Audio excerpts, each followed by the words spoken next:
if you'd both like to stay there, because Bruce, you may have the opportunity also to respond if you think the Treasurer isn't going deep enough. We've got some roving mics, I believe. Yep, a couple of those.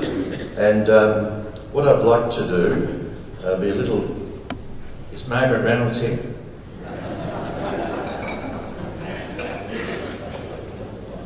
We're actually out of time, but what I am going to do is ask you, we'll go for 5 or 10 minutes. I know the Treasurer has to go to another press conference, but I'm going to ask you to ask a question, not stand up and make a statement for a couple of minutes and then ask a question, if you could just bear with us that way. And we'll try and get a few questions from the floor. Start waving your hand if it will jump up on the table if you've really got something pressing you want. We have down the front here. If you could, mic down the front, thank you. Can someone bring a mic down to the front, please? If you could state your name, where you're from, and then briefly ask your question. Just while this is happening, if you haven't put your business card in the drawer yet, if you pull one out, hold it up, and one of the rest points start to come and collect it from you and put into the bowl here. So, yes, first question. Treasurer Rob Ward, TCCI. Are you in a position to just give us a quick executive summary of the terms of reference of the tax review? And assuming that the answer to that is yes, has it got a strong sustainability element to it? Absolutely. Well, basically, in my brief presentation today, I went through some of the issues that we'll be dealing with. It will be a full review, a root and branch review of state taxation. It will pick up on the Henry review, and that's why I alluded to the local government rates review, that has to be connected, because Henry connected it to land tax. And so this is going to be an interesting exercise, but basically there shouldn't be anything that, in the terms of reference, will be broad enough to encompass everything. It may, generally, we have to look at the state taxation regimes generally are seen to be inefficient, and that we have to make an analysis in terms of our transaction duties, whether they are really achieving what they're achieving revenue, but are they being actually efficient? We have to deal with the administration of tax. Can we simplify it? Can we make the administration easier? Can we combine some levels of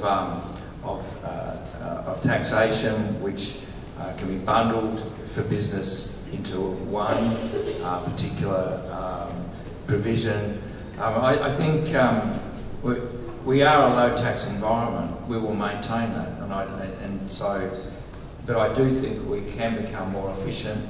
I think one of the challenges here is that once you announce a taxation review, people are going to ask, what are you ruling in, what are you ruling out? Well, I'm going to state my territory here now. I'm not going to rule anything in or out. Anything in or out. It's going to be hard doing that, because people are going to come and say, are you going to put land tax on every principal residence? It's just to play the politics. And the hard thing now is to resist that politics, to say that we are open to consider how best we can get an efficient tax system.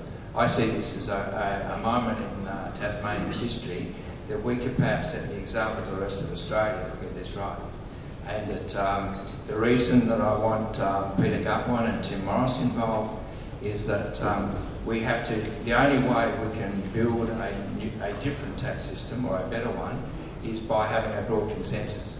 If we don't have a broad consensus, we'll be just having political pot shots at one another, and that'll be very, very unproductive. And I don't want to refer to any current political discussion at a national level, but I think we need to show that we are capable of having a mature, rational discussion about how we go ahead with our taxation system. Good, thanks, Treasurer. Another question at the back, thank you. Thank you, Robert. Tony Stevens from the AMA. Treasurer, I'm a little bit confused after looking through the papers and then seeing the brochure here. What's happening with the Royal Hobart Hospital redevelopment? Are you relying on the federal government purely for funding there now? Thanks, Tony. You get about, Tony? I have to say,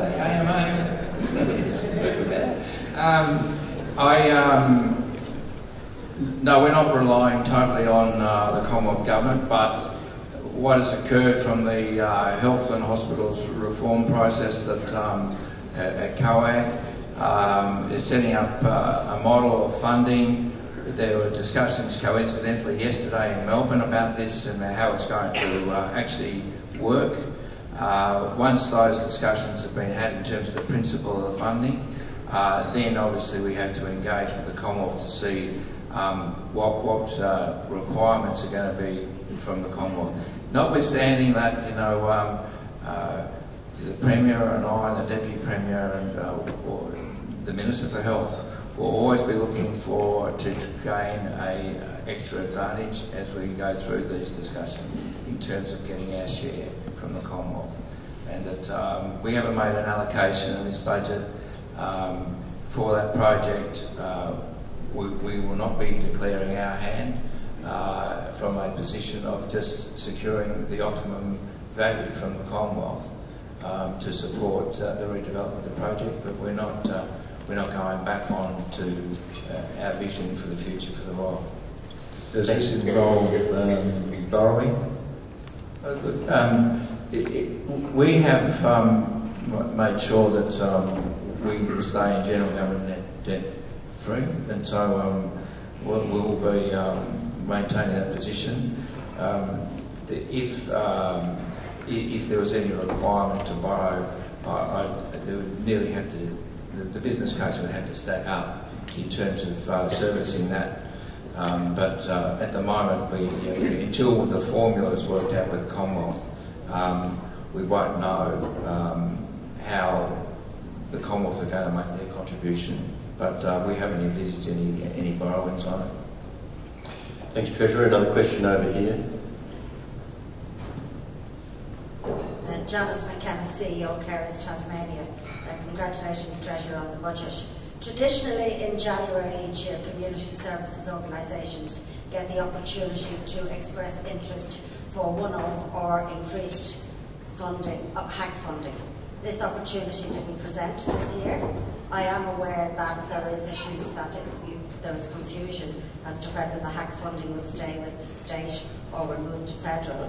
So at this point in time we are unsure because we haven't had the opportunity to express interest, so we won't have traditionally that increased funding in our bank accounts in January, February 2011. At the same time there is this tension that we're going to experience with us having to transition to the model awards.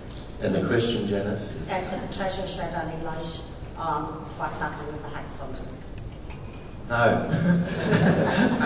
I'm not too, to be quite frank, I'm not up to date in terms of the consultations around the HAC funding. They were part of the discussions at COAG, I think, in part, but nothing in terms of the process. But I'll take that on notice if you like and get back to you. That's what I was going to suggest. Thank you, Treasurer. Any other questions? Don't want to be accused of stifling questions. Okay. Thank you. Well, we've caught up the 4 or 5 minutes that we were hoping to catch up. It now, if you can just stay there perhaps, gentlemen, it now gives me pleasure to announce the charity. The Treasurer's charity this year is the Smith Family Institute, and we'll be sending a cheque to them as a donation to that very worthwhile charity. So thank you for nominating them, Mr. Treasurer.